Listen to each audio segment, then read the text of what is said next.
And gentlemen, welcome back to the Opportunity Zone. We didn't have the fancy intro today, but we've got Chris Lavin back. Hey everybody, what happened to my intro? I don't know. You broke it. I promise I didn't break it. Hey, but lots to cover today on the show. You want the intro? Oh man. Okay, we're doing the intro.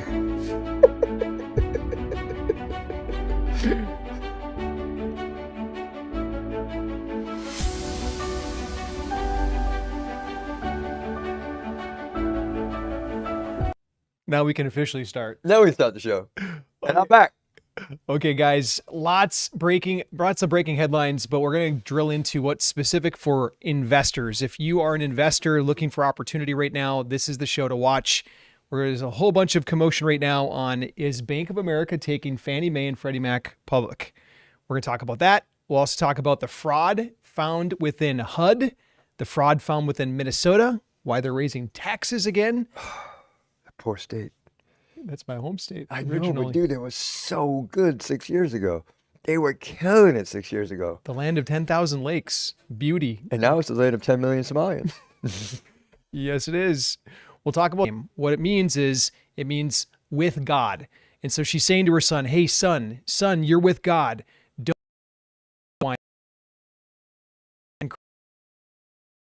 do that. Verse. I'm a little confused about this verse. Oh. I'm not confused, but I'm missing the message is probably the better. It's got to be more context, right? I know I can't serve two masters, and if you start drinking alcoholically and be not drunken with wine, and it's to keep you from being distracted from the word of the Lord and all of that. So I want a little more context on this. Happy, joyous, and free from the bondage of worry over money and finances. Help us instill this in their lives. I ask all of this in your name. Amen. Amen. Chris, our studio has disconnected and reconnected. Hopefully it stays solid for us now. Okay, so go ahead. Yeah, we just said that. From the studio. Yeah. Cool. Yeah, thank you. We're going to do our best with the connection we've got. It's the storms in the economy. Maybe it's the storms from the fraud. Yeah. Because Minnesota has been going through, you guys have seen the headlines, Somalia, pointing fingers, the governor. Well, here's the downfall for Minnesotans. Open up that envelope. I did not open mine. I didn't want to see it. Preliminary notices so far, but these new numbers just released by the Minnesota Department of Revenue show property taxes around the state could increase by a total of almost $950 million. That's a jump of nearly 7% compared to this year. The state says cities, counties, schools, other taxing districts are all taxing at a higher rate than last year, as we have been reporting on for weeks now. Local governments have until December 29th to set their final levies. The finalized property tax statements will be released early next year. And you might not like. So, Chris, we got Minnesota in the headlines. This is so heartbreaking, right? It's so heartbreaking. The reason is, although, there's a lot. This is why Chris, myself, all of Home Invest, we don't invest in states that are ran this way. We simply stay away. It's not worth it for us to have to potentially get into situations where property taxes are going to jump through the roof to pay for corruption and fraud. So we avoid 100%. Next up, HUD. This is on the national level. They just found a whole bunch more fraud. Let's go ahead and let this correspondent talk. $77 million in payments to around 30,000 dead tenants. About 150 million was sold a minute ago, but look, this is at a national level. This is absolutely unbelievable, the devastation that this causes, because 30,000 dead people collecting rents. I mean, there's landlords out there. This is 30,000 incidents of fraud. I hope they throw these people in jail. Like, this is your money. This is my money that we work hard for. It's getting put in somebody's pocket illegally.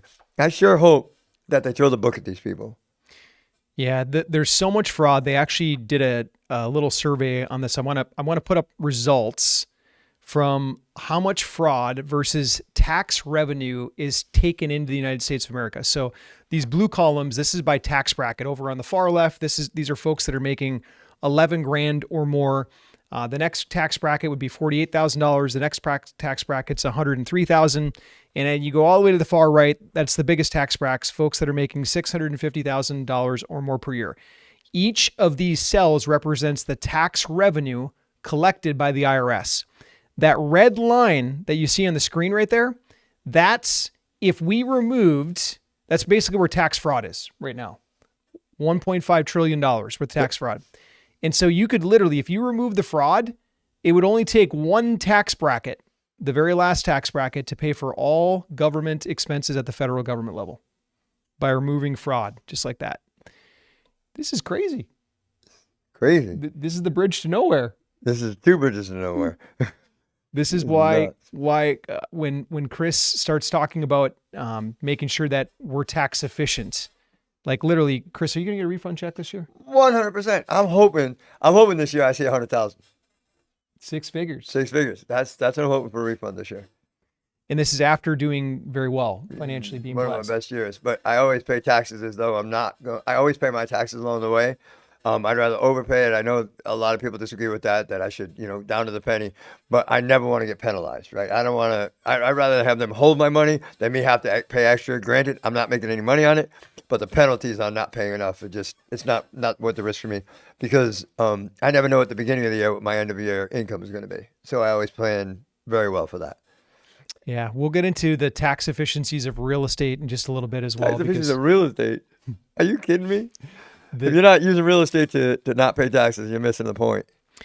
Chris, I want you to this is a gentleman being interviewed right now. I'm going to put this up on the screen, and he's going to talk about a tax strategy. I want your take on this, Chris. I think everyone needs to pay attention to this. You don't pay taxes. A lot of these types of purchases start to become a little bit different. So you don't pay taxes? Oh, no, I don't pay any taxes. Why is that? This is you. This is your company. Profits in the company create taxes. So what we need to do is eliminate the profit. How you do that is your company creates a holding company and transfers the profit here. This holding company then buys an appreciating asset that you can take loans against. The purpose of the holding company is to make sure that when the loans are taken, it can take care of the company's business expenses, the purchase of business assets, payroll, and all things related to the business. Because we're using loans to then come back out to take care of you, we create no taxes because loans are not taxable. Then the income comes back into the business and we create the entire cycle again,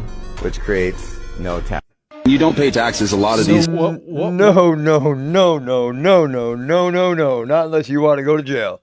Listen, all right, so a lot of that is sound. Buy an appreciating asset, yada, yada, yada. You use the money to do that, great. But the way to eliminate the taxes from the income from that is by using depreciation or bonus depreciation. You can do that with a 6,000 pound gross weight vehicle.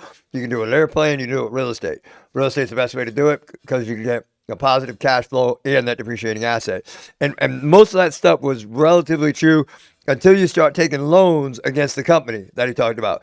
That is one of the biggest red flags for the IRS because they know that's exactly what you're doing. You're taking loans to avoid paying income tax on it, right? You can do it. It's legal. But you better document the loan specifically, right? And then you have to carry that documentation like to the T. And then the IRS is going to ask you, well, where are you getting the money to pay this loan back? When they audit you, by the way, because that's the biggest red flag for audit is a stockholder taking a loan from the company they own stock in. So do yourself a favor. Most of that is true. Take a reasonable salary from the company and pay the taxes on that. And there's ways to minimize, your tax exposure by renting you can rent your house rent free, tax free to your company to have business meetings or your annual meetings. There's all kinds of things you can do, but listen, it's legal to take loans from the IRS from your company, but it's the biggest red flag for audit for any business, especially pass-through businesses. Please, unless you like audits, don't do it. And of course, all of this is informational purposes. Yeah, dude, I am not a tax advisor. This is what I do. That is something I would never do. Chris Lavin, Joe Public, not Chris Lavin. I am not a CPA. I am not an attorney. I do not give tax advice. I am just telling you what I would and would not do. And I would not do that. All right, let's get into a little bit of Fannie and Freddie. We just need to do a quick update. And the CEO and chairman of Bank of America just sat down. He started discussing Fannie Mae and Freddie Mac. Yep. Let me ask you about Fannie and Freddie. taxpayers took a stake during the financial crisis in these mortgage lenders. The Treasury Secretary said that they are expected to return to the public market in the next year, with the government selling a portion of that stake. Does Bank of America have a role in that transaction? But for consumers, is that actually going to push up the cost of owning a home? I don't talk about client relationships, but look, it won't if they keep the guarantee. And the administration knows that, and Secretary of Dissent knows it. That guarantee helps keep that mortgage rate down, but also provides a 30-year mortgage. Because now, when you make a mortgage loan without a government guarantee, for a borrower who may be on the qualification levels there are more advantageous to borrow, you're making a decision for the next 30 years that the borrower is going to be okay, or a lot of years.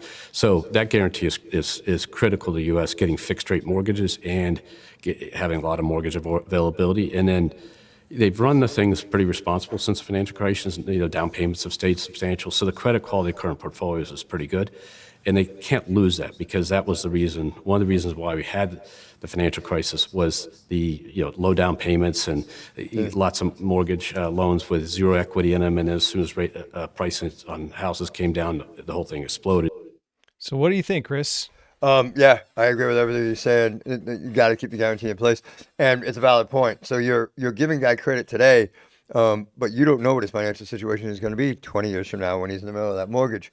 That guarantee is absolutely crucial to fixed rate mortgages, or mortgage rates are going to fluctuate every year. Like, they're going to reassess your financial situation every year in order to have a fair interest rate. So that's absolutely necessary. I happen to have a little, I'm not going to say that.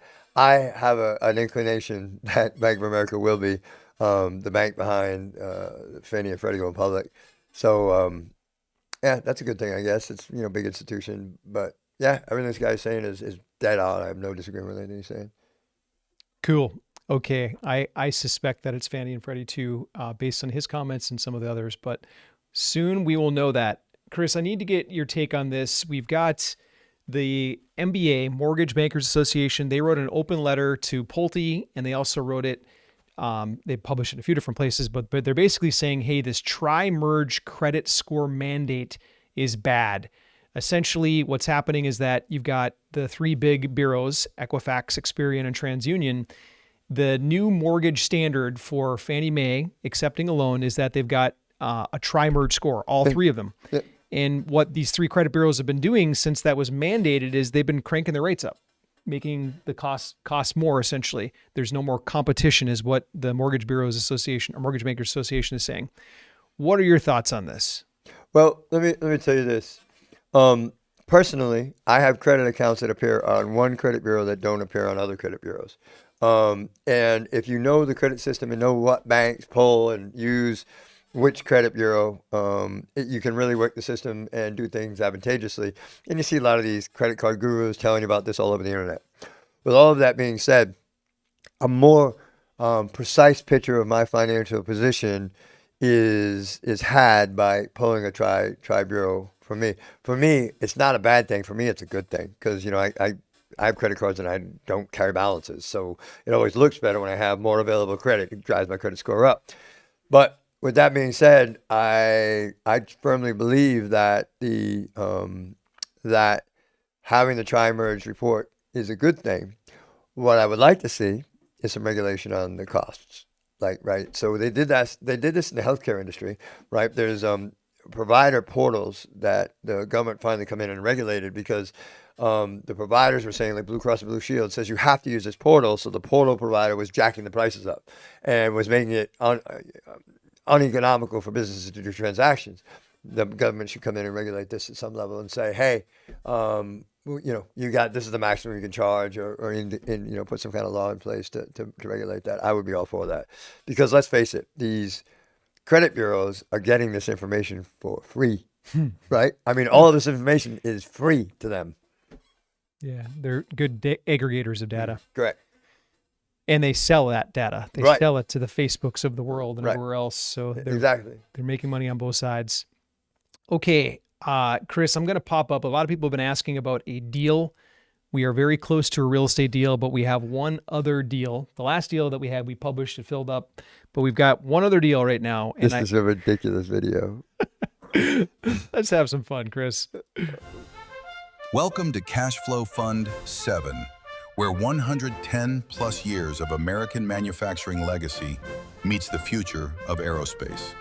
With billions in manufacturing returning to the U.S., we're acquiring the specialized shops positioned to serve that demand. Our fund's mission is to help you build generational wealth while rebuilding American industry. We're consolidating a fragmented industry into an integrated aerospace platform built on the same ground that helped win World War II, launch the space race, and power American aviation. This is generational wealth built on American legacy, and we're doing it right. So that's the little demo video, but for real, we do have an investment. We call this Cash Flow Fund number 7. It's literally American manufacturing at its finest. And we've acquired some shops up in the Midwest between Indiana and Ohio that are starting to pump out some really, really good revenue.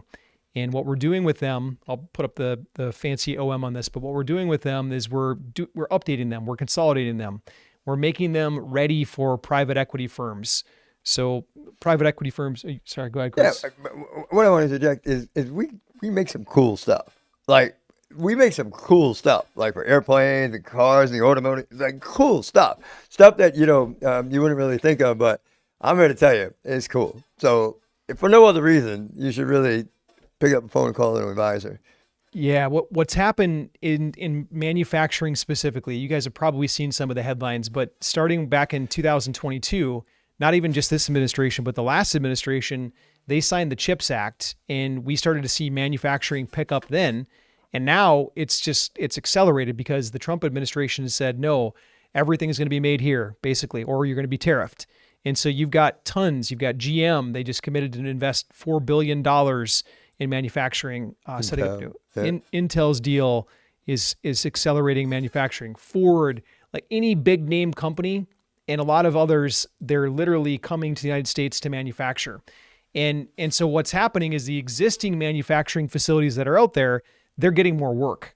In one of our facilities, it's called Brinkman. It's a 110-year-old company. It's been around forever. It's been there, done that. It's got blue chip clients all over the place. Like, I can't say some of the client names because we have NDA agreements with them, but huge blue chip clients.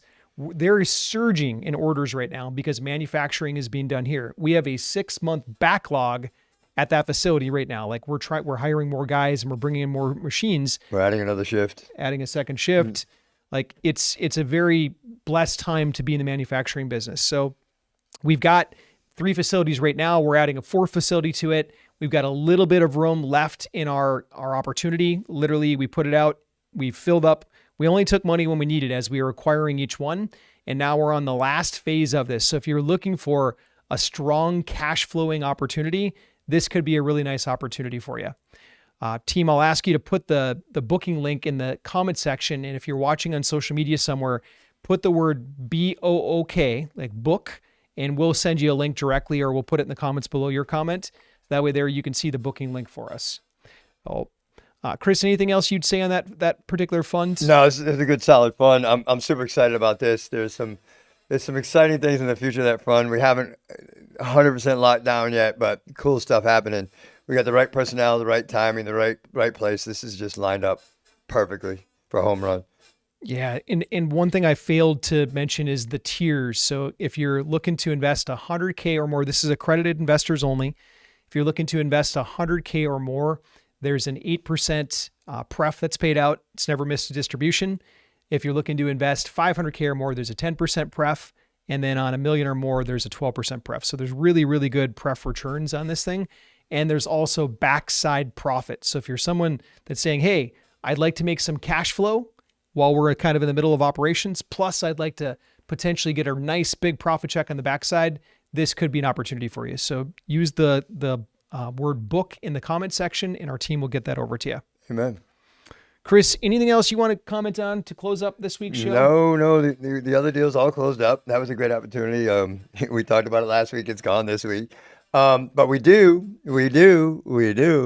have a real estate deal that's getting super close. It's a big, beautiful deal. that this one's going to give you great tax advantages. We may be able to get you as much as 35 to 40% of every dollar you put in. It looks like we're shooting for to get bonus accelerated depreciation on that deal. So I would ask you, well, we can't really do that, can we? We're on Facebook now. But listen, put the word wait list, and we'll get a link over to you to get you on our wait list so we can talk about these deals as they become current, and you can get on the wait list for the next deal, because on our last deal, it got filled up and we never even went public with it. So those are the people that are on the real inside. So put wait list in the comments. We'll send you a wait list link. You can hook up, talk to somebody, make sure you're accredited, and get on a wait list so you can get all of the insider news that the general public don't become fond of. And we love filling our deals without going public with them, because going public with ads costs money, and the less money we spend, the more money we can return to our investors. So wait list in the comments, and that's all I got, man. Awesome. Thanks for coming, guys. We'll see you guys next week. God bless y'all.